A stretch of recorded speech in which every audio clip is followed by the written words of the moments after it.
Bonjour à tous, bienvenue dans votre émission à l'école. Aujourd'hui, on se retrouve non pas pour parler de l'accord d'Alger, non pas pour parler d'autres textes, mais on est là pour parler d'un livre écrit par Dr Bala Cissé, qui est l'un de nos chroniqueurs que vous connaissez déjà. Et ce soir, on va parler de son bouquin, son dernier bouquin. Il en a écrit déjà un premier qui a couronné sa thèse de doctorat.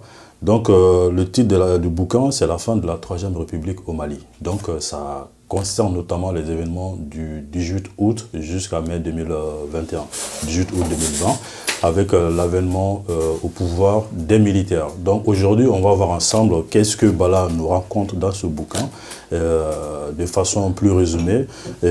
Donc, on va accueillir notre invité, Bala Cissé. Bonjour. Bonjour Bouka, bonjour, merci pour l'invitation. Je remercie RP Media pour me donner l'opportunité dans une émission à l'école de présenter mon ouvrage. En tout cas, merci de nous avoir accepté dans ton cabinet là où tu travailles actuellement. Avant d'attaquer le bouquin, j'aimerais savoir, Bala est avocat.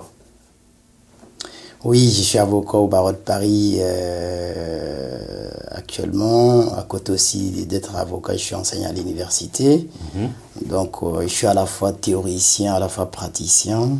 Donc, d'où cet ouvrage, c'était ce qui est dans tes mains, que tu vois que j'ai des volets à la fois que je traite d'un point de vue des praticiens de droit constitutionnel aussi, d'un point de vue aussi théoricien de droit constitutionnel. Ça veut dire que les deux casquettes enseignant et avocat. Donc ça te va très bien. Ça me va très bien. Du coup, là, à la sortie de la fac, juste après le doctorat, je pense que tu as transformé ta thèse en livre. Et ce bouquin concerne notamment aussi des questions constitutionnelles au Mali. Pourquoi, au-delà même des livres, tu écris beaucoup sur RP Media, des articles, plein de choses, de chroniques sur la Constitution, les choses juridiques au Mali et dans d'autres pays. Donc j'ai l'impression que tu as une ambition, non pas pour seulement la parole, mais pour l'écriture. Tu mets tes mots dans les lettres. D'où vient ce désir d'écrire tout le temps, jusqu'à ton âge? Tu nous viens avec 2 bouquins déjà. Merci, oui, c'est une bonne question. En fait, en réalité, la thèse doctorale, c'est formateur dans la mesure où nous sommes laissés seuls en face dans la nature, on apprend l'écriture, il y a aussi des ateliers, cet apprentissage. On voit quand même que ça permet de voir ses limites dans l'écriture aussi. Mais je suis passionné par l'écriture par des raisons. Peut-être dans ma thèse doctorale, parce qu'il y a certains qui me taxent, qui pensent que je suis purement constitutionnaliste français. C'est un procès d'intention à mon égard. Comme tu as su bien, dans ma thèse doctorale, il y a une partie sur le Mali. Il faut que les Maliens sachent, dans ma thèse doctorale, j'ai fait une partie sur les contrôles des révisions constitutionnelles. Dans ces contrôles des révisions constitutionnelles, il ne faut pas oublier que la Cour constitutionnelle du Mali a contrôlé la loi révisant la Constitution en 2001. Donc ça fait partie, j'ai fait ces travaux, une partie dans ma thèse doctorale. J'ai consacré 4 ans sur la justice constitutionnelle et contrôle. Donc il y a le Mali dans ma thèse doctorale. Je suis passionné d'écrire sur le Mali, ça ne date pas d'aujourd'hui. Pour certains pensent que ces bouquins, uniquement c'est mes travaux sur le Mali. Non. Tu as su bien dit aussi que j'écris beaucoup des articles scientifiques en dehors des chroniques aujourd'hui sur RP Media, que je remercie beaucoup, qui m'a donné l'opportunité d'écrire beaucoup de chroniques, parce que j'ai écrit 57 chroniques sur RP Media, tout le monde accessible à RP Media. Donc, au-delà de ces chroniques, j'ai essayé d'écrire des articles scientifiques dans les grands, si tu veux, dans les grandes revues scientifiques, qui soient par exemple la revue Droit Public, j'ai écrit un article qui s'appelle L'ineffectivité des constitutions au regard des accords politiques en Afrique noire francophone. Dans ces cas qui concernent une partie de cet ouvrage aussi, l'ambition de l'écriture vient de ça. Après, j'ai écrit aussi avec un ami agrégé du Cameroun sur Chronique qui sort le mois prochain, 32 ans de chroniques des coups d'État en Afrique, qu'on a analysé plus de 214 coups d'État en Afrique, avortés ou reçus, donc qui fait partie de ces coups d'État au Mali aussi, que nous reviendrons sur là-dessus dans les bouquins, les origines des coups d'État au Mali. Donc ça m'a permis quand même, je pense quand même que l'écriture, pour moi, un chercheur ne peut pas rester uniquement que parler. Il faut à un moment donné, l'écriture, comme on dit à Amadou Ampateba, un veillard qui meurt en Afrique, c'est comme une bibliothèque qui brûle. Je pense que j'ai essayé de ne pas parler seulement des restes et des traces écrites qui sont là aujourd'hui dans les droits constitutionnels maliens, dans les droits constitutionnels africains. D'accord. Ça fait la transition vers le bouquin auquel on s'intéresse aujourd'hui. Dans le livre, tu t'intéresses à une histoire récente, ou je dirais même une histoire en cours, parce qu'on sait le coup d'État est survenu le 18 août 2020, mais tu t'es limité au 28 mai 2021, c'est-à-dire entre ces deux périodes, une période très récente. Du coup, je ne dirais pas que tu es pressé, mais pourquoi prendre le risque de te prononcer sur une histoire qui est en cours, qui n'est pas encore finie? C'est-à-dire on est en plein du coup d'État, parce que c'est le pouvoir de transition qui continue au Mali. Pourquoi prendre ce risque? Un événement qui s'est passé tout récemment, et écrire une histoire ou un historique. Périodique, cette périodicité. Mais pourquoi ce risque au fait? Oui, c'est vrai que j'avais eu beaucoup de titres au départ sur l'ouvrage. J'ai essayé de faire cette périodicité pour 3 raisons qui justifient. D'une part, il faut revoir les causes lointaines de 2 coups d'État dans cette périodicité. Il faut remonter, les causes sont lointaines. Il faut remonter, j'ai commencé depuis l'analyse dans l'ouvrage. J'ai essayé de voir comment construire l'avenir, la durabilité, qu'il soit politique, constitutionnelle ou la gouvernance. Donc j'ai essayé de voir en 1960 qu'est-ce qui est passé, 60-68, qu'est-ce qui est passé, après 68, qu'est-ce qui est passé sous la Deuxième République, on arrive à Moussa Traoré, qu'est-ce qui est passé après la Révolution de 92, qu'est-ce qui est passé avec la Constitution de 92. J'ai essayé d'analyser ça. C'est vrai que pourquoi je n'ai pas intitulé l'histoire constitutionnelle du Mali de l'indépendance à nos jours. En réalité, j'essaie de faire souvent d'aller voir dans le passé qu'est-ce qui est passé, de voir le futur. J'essaie de confronter le futur et le passé, pour écrire ces bouquins. Mais en réalité, ce qui se passe aujourd'hui au Mali, comme mes deux préfacés ils ont clairement dit en lisant ces bouquins quand même, j'essaie de faire ça pour, si tu veux, donner des pistes, des solutions. J'essaie de contribuer à ma manière, avec modeste, je ne sais pas, ma petite contribution, à la construction des solutions qui seront des solutions adaptées à la réalité contemporaine malienne, aussi de voir à la fois d'un point de vue politique, constitutionnel, sécuritaire, parce que nous parlons d'accords d'Alger dans ces bouquins, même si je ne suis pas spécialiste des accords d'Alger, mais parce que la question d'accords d'Alger a un rapport avec la constitution, le droit constitutionnel. Parce qu'on parle là de la décentralisation que j'essaie de voir. Est-ce qu'il faut-il faire la décentralisation au Mali? Est-ce qu'il faut-il aller au régionalisme? Est-ce qu'il faut-il aller l'État fédéral? Je ne sais pas. J'essaie quand même, à ma manière, de voir les pistes. Quelles sont les pistes, des solutions, aussi quels sont les tabous constitutionnels au Mali qu'on ne doit pas discuter aux politiques dans ces bouquins. Quand même, je pense que cette période, c'est révélateur pour 2 choses. Parce qu'en réalité, j'ai fait partie sur RP Media, que j'avais affirmé dès le départ, le 18 août, il y a eu coup d'État, certes d'autres parleront de la révolution, donc pourquoi je parlerai aussi de la fin, quand tu parles, en réalité, la Troisième République a commencé, l'acte de décès a commencé le 18 août. Mais lorsque la Cour constitutionnelle a validé l'arrivée du vice-président comme président de la transition, j'ai jugé nécessaire d'un point de vue constitutionnel, j'ai essayé de démontrer purement d'un point de vue scientifique qui est la Troisième République, il y a la caducité de la Troisième République, d'où j'ai intitulé, je pourrais intituler la caducité ou la mort. Fais la proposition de la Quatrième République. Exactement. On va en arriver dans le bouquin. En fait, quand on regarde, tu l'as dit un tout petit peu. Moi, j'ai lu le bouquin. C'est que là, tu parles du passé et du futur. Moi aussi, je retrouve le présent dedans, dans la deuxième partie du bouquin. Là où tu parles un peu du pouvoir militaire, ou d'où la transition.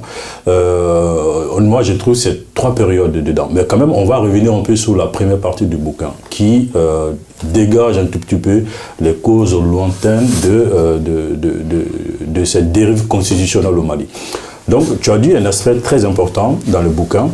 À chaque coup d'État, il y a cette question il y a des questions liées à la Constitution qui se posent. Donc tu expliques un tout petit peu à ta manière, comment dirais-je, les limites de la Constitution de 92 ou autres, et aussi comme l'incapacité des hommes à appliquer certaines réalités constitutionnelles au Mali. On va s'intéresser à ça. Donc, le coup d'État, les différentes étapes. Mais pourquoi cette ambition pour chaque coup d'État de s'attaquer à la Constitution finalement, est-ce qu'il y a un problème fondamental? Tu as dit dans le bouquin, mais j'aimerais que tu reviennes là-dessus pour nous expliquer un tout petit peu pourquoi on s'intéresse tant à la Constitution à chaque coup d'État. Parce qu'en réalité, si on regarde en droit ou dans une question de démocratie, le pouvoir tire sa source à travers les élections. Or, en réalité, lorsqu'on arrive par le coup d'État, c'est un renversement de l'ordre constitutionnel. Autrement dit, on suspend l'ordre constitutionnel existante. L'ordre constitutionnel, on a un ordre constitutionnel qui existe déjà, on suspend cet ordre constitutionnel. Si tu veux, il y a la suspension de l'ordre constitutionnel, qu'il soit les coups d'État de 68, qu'il soit les coups d'État de Moussa Traoré. Donc on voit clairement qu'il soit les coups d'État aussi de 2012 a été le président Amadou Toumani Touré 2012. Mais en réalité, l'histoire, on voit quand même qu'après qu'on a eu les coups d'État en 2020, en 2021, on voit quand même qu'en réalité, l'histoire politico-constitutionnelle du Mali est agitée post-92. Pourquoi ces coups d'État post-92? En réalité, on pense que beaucoup des constitutionnalistes ou beaucoup des politistes pensent que le Mali a tourné. Le Mali est un exemple de démocratie stable ou durable. Parce qu'il y a le président Alpha Omar Konaré a fait 10 ans au pouvoir, le président Tété a fait, si tu veux, 9 ans ou voire même 10 ans au pouvoir. C'est-à-dire qu'en réalité, le Mali a eu quand même 20 ans de durabilité démocratique ou constitutionnelle. Donc c'est ça qui pose beaucoup de problèmes dans la mesure où aujourd'hui, si on analyse les phénomènes, ces cycles des coups d'État, on sait quand même qu'il y a quelque chose qui est révélateur. Comme soit c'est un problème, si on regarde le premier coup d'État, c'était un problème d'idéologie politique, 68, c'est un problème d'idéologie politique. Mais les coups d'État le départ de Moussa Traoré, qu'on peut appeler la révolution, qui n'était pas un coup d'État, et comme la même manière, parce qu'il y a une singularité des coups d'État quand même, si tu veux, qui a eu lieu à Moussa Traoré en 91. Et quand même, parce qu'en réalité, on avait commencé, si tu veux, la démocratisation. On voulait que les régimes militaires ou la dictature s'arrêtent. Donc, on a organisé des conférences nationales souveraines. Mais ce qui caractérise le 92, on pense que la constitution des 92, quand même, a une durabilité que je fais par la fin de la Troisième République, qui a duré 30 ans quand même pour moi. La Troisième République a commencé en 92, ça s'arrête en 2022. Donc, c'est ça que j'essaye d'analyser, les solutions, les problèmes, aussi de voir comment sortir. J'essaie de poser à ma manière ou de contribuer à ma manière comment sortir. Mais quand même, tu as parfaitement raison, il y a un risque de prendre cette périodicité courte. Pourquoi? Je pense que c'est un choix, quand même, toute délimitation est arbitraire. Il faut reconnaître quand même que cette délimitation, c'est un choix purement scientifique, que je pense aussi que, parce que oui, peut-être aujourd'hui, je n'ai pas, dans cette émission à l'école, je ne voulais pas, j'ai pas envie de dire aujourd'hui, parce que quand même il y a le tome 2, parce que ça c'est le tome 1 de cet ouvrage, c'est le tome 2 que je vais continuer à parler les restes, qu'est-ce qui se passe, je vais continuer à commenter l'actualité sur RP Média, des futures chroniques aussi qui auront lieu sur ça. Maintenant, là on va s'intéresser à la deuxième partie du bouquin. C'est l'arrivée au pouvoir des militaires. Tu parles de l'inconstitutionnalité de ce régime militaire. Donc, tu parles aussi des manigances constitutionnelles que ce régime a fait pour pouvoir se légitimer. Il y a tout un tas d'éléments dedans. Donc, moi, je pense que déjà, est-ce que le coup d'État, qui est un acte contre la Constitution, est-ce que ce n'est pas aussi logique que ce soit le pouvoir en place, le coup d'État du 18 août 2020, ou les autres coups d'État qui se sont passés, est-ce que ce n'est pas logique aussi qu'on se protège à un moment donné ou de mettre en place un processus de légitimation vis-à-vis de la Constitution qui existe? Parce que le régime en place a d'abord une charte de la transition, plus la Constitution, et, il y a plusieurs éléments. Est-ce que ce n'est pas logique aussi qu'à un moment donné, les gens qui font le coup d'État se protègent eux-mêmes et de mettre en place un processus de légitimation? Oui, je pense que en tant que constitutionnaliste, ce que je reproche dans cette deuxième partie, d'un point de vue scientifique, d'un point de vue constitutionnaliste, c'est vrai que ce qui est regrettable, ce que je regrette dans ce bouquin, en écrivant, ce que je regrette beaucoup, c'est que je reproche scientifiquement, parce que c'est des analyses scientifiques, je ne parle pas d'un point de vue politique, parce que lorsqu'il y a eu les coups d'État, nous avons eu l'acte fondamental il faut pas oublier. L'acte fondamental, après l'acte fondamental, nous sommes arrivés, ce que tu l'as su bien dit, la charte de la transition, la première version et la seconde version. Après, la charte a été révisée. Après, nous sommes arrivés à l'avant-projet des constitutions qui est en cours pour la finalisation. En réalité, c'est là que je suis d'accord avec toi. On voit un procédé ou un processus de légitimation du pouvoir de la transition. Parce que lorsqu'ils ont pris le pouvoir, nous avons l'acte fondamental. Si tu veux, c'est une sorte de suspension de la Constitution que j'appelle. C'est pourquoi je parle à la fin de la Troisième République. D'où l'intitulé de mon ouvrage, la fin de la Troisième République. Parce que lorsqu'il y a l'impossibilité de l'intérim constitutionnel par la démission du feu Ibeka et que l'Assemblée nationale, il y a la dissolution de l'Assemblée nationale et que le gouvernement n'existe pas, d'où l'armée a récupéré le pouvoir. Pas dans l'ordre constitutionnel. C'est un procédé, si tu es anticonstitutionnel. Mais est-ce qu'on peut faire le coup d'État et après, avec le même régime, de revenir à l'ordre constitutionnel avec les mêmes personnes qui ont fait le coup d'État? D'où l'intérêt dans ces cas, d'où l'intérêt de mon ouvrage. Dans mon ouvrage, j'ai parlé de la caducité, dans certains articles sur RP Média, je parlais de la caducité de la Troisième République. Parce que la Constitution actuelle, en réalité, c'est d'où dans la deuxième partie, j'essaie de démontrer quelque chose.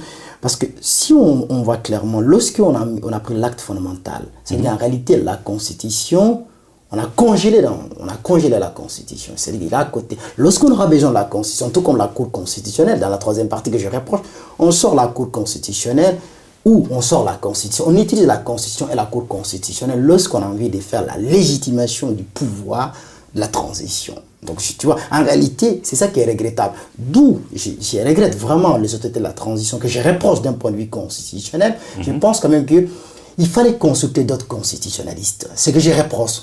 D'où, parce qu'il y a des motivations que tu ne m'as pas posé la question. Pourquoi j'ai écrit ces bouquins en réalité? J'ai écrit ces bouquins pour dire en réalité, il ne faut pas considérer qu'au Mali, uniquement au niveau interne, qu'il y a des constitutionnalistes. Je suis malien, tout comme toi, tout comme d'autres, ils sont maliens. Il fallait notre avis constitutionnaliste aussi, parce qu'en dehors de nos avis constitutionnalistes aussi, nous sommes maliens aussi. Je suis un citoyen engagé aussi. Donc, en réalité... Donc, si tu veux dire que les gens qui ont été quand même consultés dans ce processus-là ne sont pas aussi légitimes pour pouvoir apporter des réflexions juridiques. Non, si. Je ne suis pas là dans une... Ils sont légitimes, mais il y a des défauts quand même qu'il faut reconnaître. Moi, je fais partie des gens, j'ai fait des analyses constructives, tout le monde le voit dans l'ouvrage. Je ne suis pas là pour faire ma promotion, mais quand même, j'essaie quand même que je pense quand même qu'au Mali, il manque des écrits constitutionnels ici. Parce que pendant la transition, c'est vrai, j'essaie de faire ma contribution. J'espère qu'il y aura d'autres contributions des droits constitutionnels maliens. Parce que, n'oublions pas, cette transition...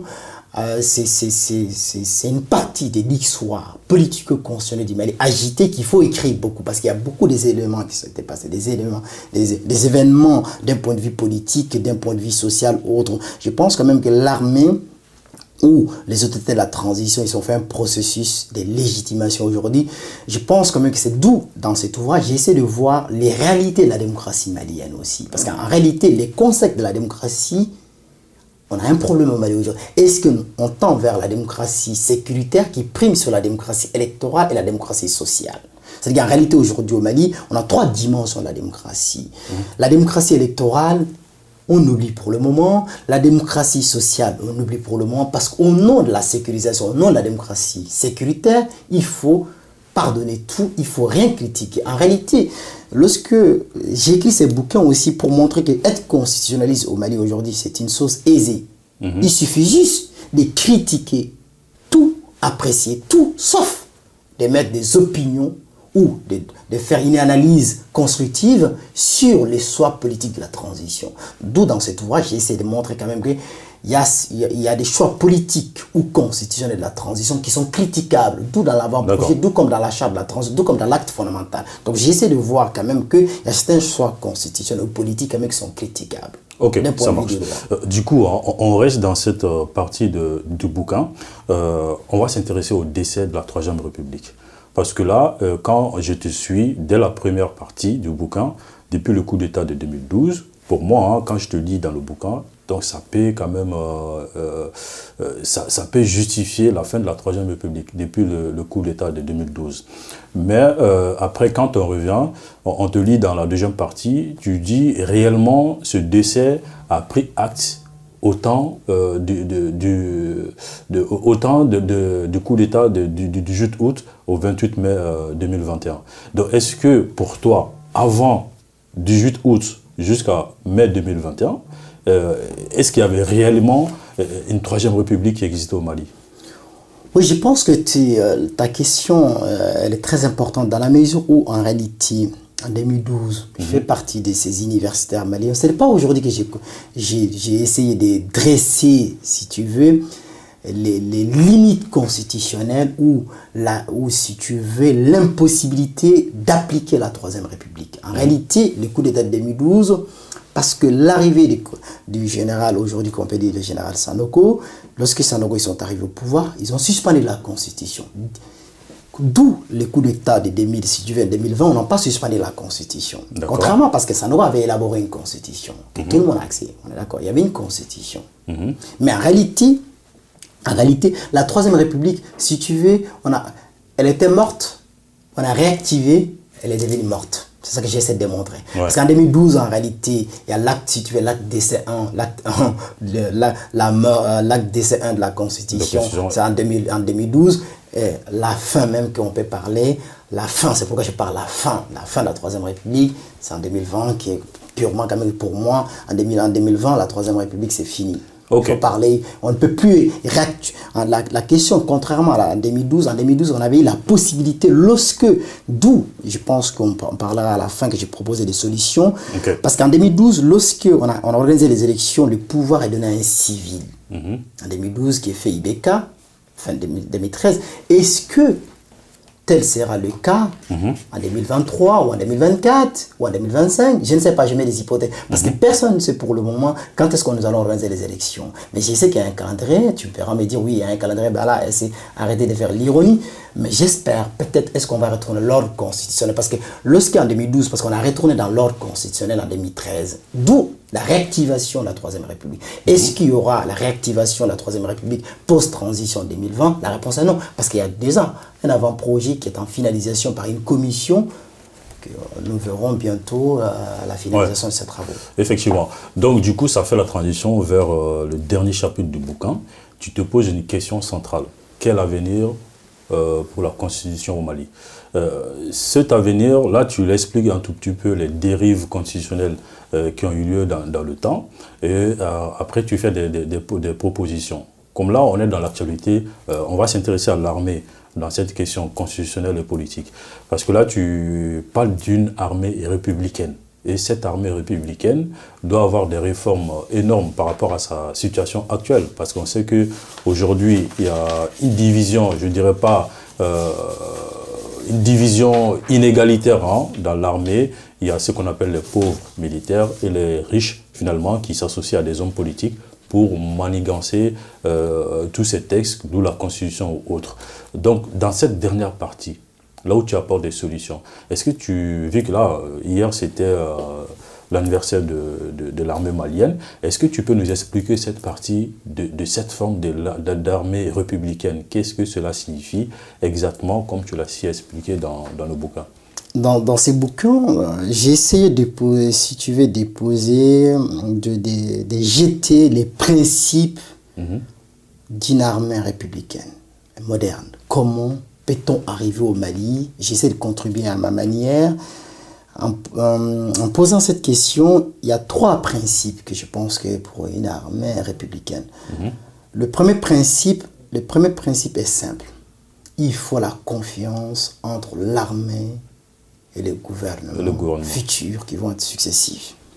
Cette confiance découlera de 2 choses aussi. Il faut mettre fin au clientélisme, aussi de mettre fin aussi, si tu veux, la politisation de l'armée. La politisation de l'armée, c'est quoi? C'est lorsque les militaires pensent que pour arriver au pouvoir, il suffit juste de faire des coups d'État ou aussi de créer, si tu veux, c'est là que tu parleras, quand tu avais dit, par exemple, il y a une partie de l'armée qui sont pauvres, une partie de l'armée qui sont riches, parce qu'il y a certains hommes politiques, ça devient une sorte d'oligarchie politico-militaire. C'est-à-dire qu'il y a l'armée, il y a une partie de l'armée qui a des privilèges, qui a accès à tout, il y a une partie de l'armée qui n'a pas accès à tout. Cette partie de l'armée qui n'a pas accès à tout, souvent c'est eux qui sont fait des coups d'État. Ouais. Parce qu'on avait dans l'affaire en 2012, il y avait une partie de l'armée Et c'est la Constitution qui souffre après. Qui pense qu'ils n'avaient pas des armes pour combattre. Donc ils ont mis fin à la Constitution, ils ont mis fin au mandat d'un président qui reste que 2 mois ou 3 mois. De la même manière en 2020, il y a une partie de l'armée qui, selon certaines expressions, qui n'a pas achevé ou je ne sais pas achevé la révolution populaire. Mais je pense quand même que dans cette partie, l'armée républicaine aussi, il y a quelque chose qui est très important. Moi, je pense qu'on doit savoir, d'où la question. Je pense que l'armée républicaine, il faut qu'on arrive à le deuxième principe, que est-ce qu'il est possible pour la construction de l'armée républicaine, il faut donner certains postes clés aux hommes politiques, mais il faut donner certains postes clés aussi aux militaires. Je pense quand même que je pense à partir de ces bouquins ou dans ces bouquins aussi, il y a certaines pistes de solutions. Le futur président du Mali doit-il être un militaire, justement, ou un civil? Pour l'armée devient républicaine, il faut quand même je pense quand même qu'il ne faut pas écarter les militaires. Je ne suis pas anti-militaire, je ne suis pas anti aussi transition aussi que certains pensent dans mon ouvrage, aussi quand je parlerai à la fin. Je pense que le futur président du Mali aujourd'hui, ça va être très difficile de gouverner civilement à 100%. C'est-à-dire d'écarter l'armée ou les militaires dans la reconstruction du Mali, les solutions durables ou les solutions qui sont adaptées à la réalité malienne. Voilà, je pense quand même que le futur président malien, si c'est un civil, il est obligé de nommer un premier ministre militaire.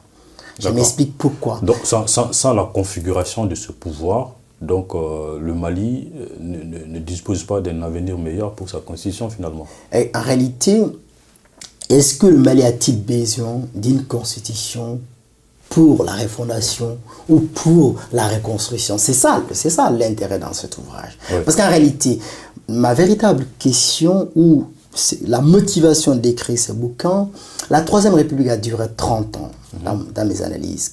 92, 2022. C'est fini.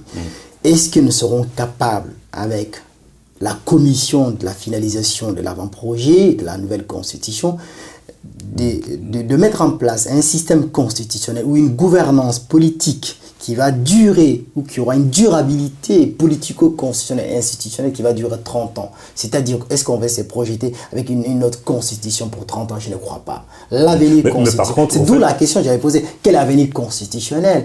L'avenir constitutionnel au regard du texte actuel de l'avant-projet que j'ai écrit. Parce que j'ai proposé, qu'est-ce que, pour moi, dans le contenu de la nouvelle constitution, j'essaie de jeter... Mais moi, je pense que là, au fait, les ANR, tu en parlé au fait dans ton bouquin, même si tu n'es pas d'accord avec cette méthode de débat public, mais quand même les ANR, les Assises nationales de la refondation, posent les prémices de cette forme de gouvernance sur le principe d'égalité au Mali. Donc du coup, pourquoi aujourd'hui dans le bouquin, tu ne fais pas confiance à ces débats publics pour quand même arriver au résultat que tu es en train de décrire actuellement?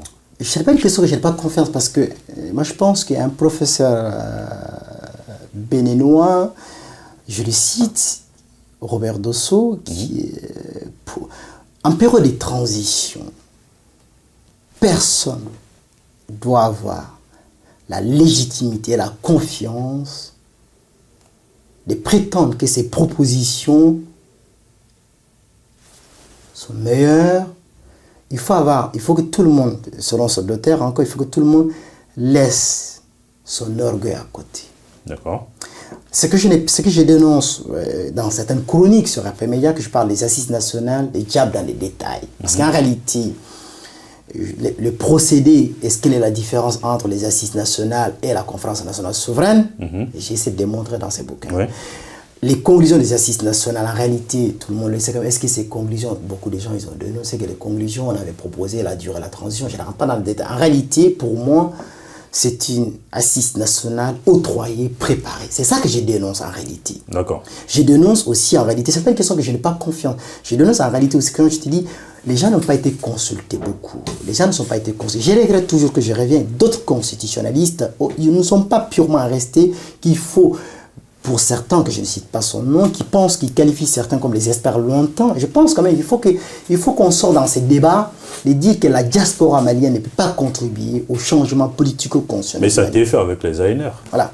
Oui, ça a été fait. Mais en réalité, est-ce que les propositions de la diaspora ont été prises en compte? Oui, tu me diras oui. Mais en réalité, je ne parle pas de ça, je parle des experts constitutionnalistes. J'aimerais voir quand même qu'un jour... Mais là, la Constitution, dans ce sens, c'est la chose publique. Mais quand on se limite qu'à des experts, est-ce que ça pose pas... Non, mais je ne parle pas que des experts. La Constitution, c'est un temps. On a un temps politique, on a un temps constitutionnel, on a un temps social. D'accord. Les temps politiques, oui. Les temps sociaux, oui. Les temps des experts aussi est là. Il faut ajouter les temps des experts aussi. Donc c'est ça que je dénonce. Mais je pense quand même que... je ne peux pas prédire l'avenir parce que je ne détiens pas l'avenir constitutionnel du Mali, mais je pense quand même que pour le moment, il faut revoir la copie. Parce que d'où la Troisième République, peut-être on peut faire un procès. J'espère, pour le Mali, qui est mon pays, si on va construire ou on va mettre en place une nouvelle constitution qui va durer pour 60 ans. Parce que là, ça dure 30 ans, j'espère. Mais je ne crois pas pour le moment, parce que l'orgueil est là, est aux places, parce que les autorités de la transition aussi, je pense quand même qu'il faut qu'ils écoutent beaucoup, il faut qu'ils consultent beaucoup. Il ne faut pas rester uniquement à la consultation par ses copains, ou des constitutionnalistes, ou des politistes qui sont purement dire tout ce que la transition réalise, sont incontestables, ne sont pas critiquables. D'où la fin de la Troisième République. J'espère que la Quatrième République aura lieu un jour. J'espère. D'accord. Du coup, on arrive à la fin de l'émission. Tu as bien dit le mot, la Quatrième République. Tu la prônes plutôt dans le bouquin. C'est quoi ta Quatrième République à toi? C'est quoi l'image? Comment on peut l'imaginer? Ma Quatrième République, dans ce bouquin, est simple. Je veux un régime parlementaire. Je suis partisan d'un régime parlementaire. On revient en arrière. On ne revient pas en arrière. Ouais. Parce que la Troisième République est un régime, si tu veux, on peut qualifier certains semi-présidents, c'est d'autres types présidents. C'est parce qu'en réalité, le projet... Non, je parle du temps du socialisme de Modibo Keïta. Non. Je veux un Premier ministre. En réalité, moi, je ne vais pas... Parce que ce que tu n'arrives pas à comprendre, dans le bouquin, la Constitution de la Troisième République n'a pas fonctionné parce que les contre-pouvoirs constitutionnels, tout a été neutralisé par la corruption. Il n'y a pas de contre-pouvoirs. Ok, tu as parlé de ta Quatrième République à toi. Tu as donné des explications, tu fais des propositions dans le bouquin, tu viens de nous donner quelques éléments d'analyse. Bon, on ne va pas rentrer dans le détail de cette proposition que tu as faite dans le bouquin. Maintenant, on arrive à la fin de l'émission. Ce bouquin qui a été édité cette année, l'année 2022, par l'Harmattan, finalement, c'est quoi ton dernier message à la population malienne, du peuple du Mali, qui est tout le temps oublié, comme tu le dis dans le bouquin, dans le processus de mise en place de l'État ou de ses formes? Quel est ton dernier message finalement?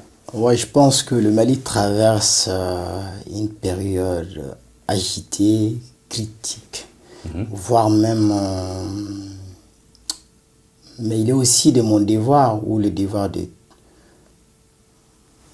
chaque Malien, d'apporter sa contribution lorsque tu me poses la question, le peuple, le message, la participation du peuple au débat, aussi la transparence dans les processus, du retour à l'ordre constitutionnel.